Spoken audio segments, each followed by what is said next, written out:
real quick, got a quick question coming from Queens. Are you a Mets fan? Yes, sir.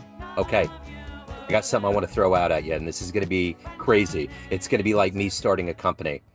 My dad was born in Brooklyn, raised in Long Island. So I've always been a Royals fan, but I ran outside when Orozco struck out that last batter in '86. Lost my mind.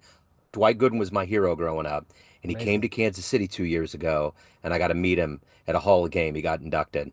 The Wow. last thing I said when we shook hands, I interviewed him, got a couple questions, and met him, and it's still surreal to me that it even happened. I looked at him and I said, "The next time I see you, I want to see you in Cooperstown." And he just kind Mm, of looked at me like mm, confused. I've started a petition wow. to get him in the Hall of Fame, to get him back on the ballot. And I did this before this whole thing with Pete Rose came up. So I'm Yeah. hard charging to get Doc on the ballot. I want him in the Hall. Wow. So That's beautiful, man. I that makes me emotional. I mean, I think about all these guys who just had their numbers retired by the Mets, Doc and Daryl and Keith and all these, they all deserve to be there. yeah, But I love that. So if there's a petition, send it to me. I will.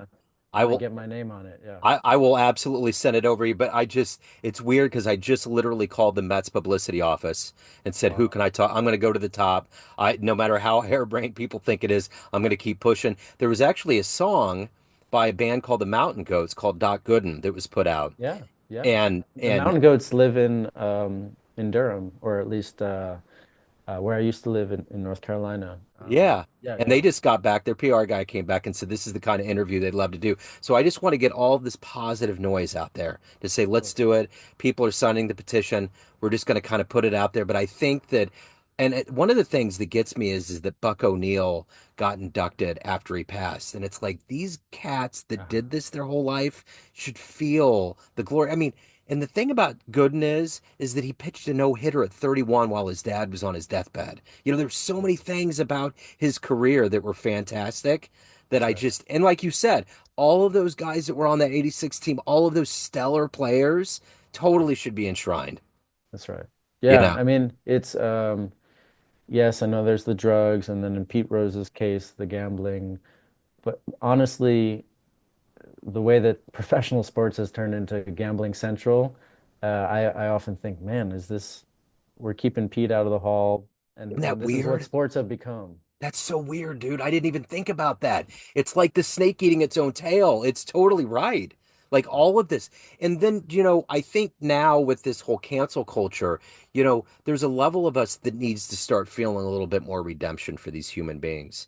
And Mm, Doc is actually a good family guy. He's always out. You see him doing things all the time. There's a level of him that hasn't gone into any kind of mode of not being in the public eye. And mhm. everything that he's doing in the public eye is positive. And I'll tell you what, man, being around jazz cats, they're some of the most grounded human beings on the planet. When I met Doc and talked to him, what a gentle, warm human being, just Amazing. to his core. And I think that I just think it's time for us to say, you know what?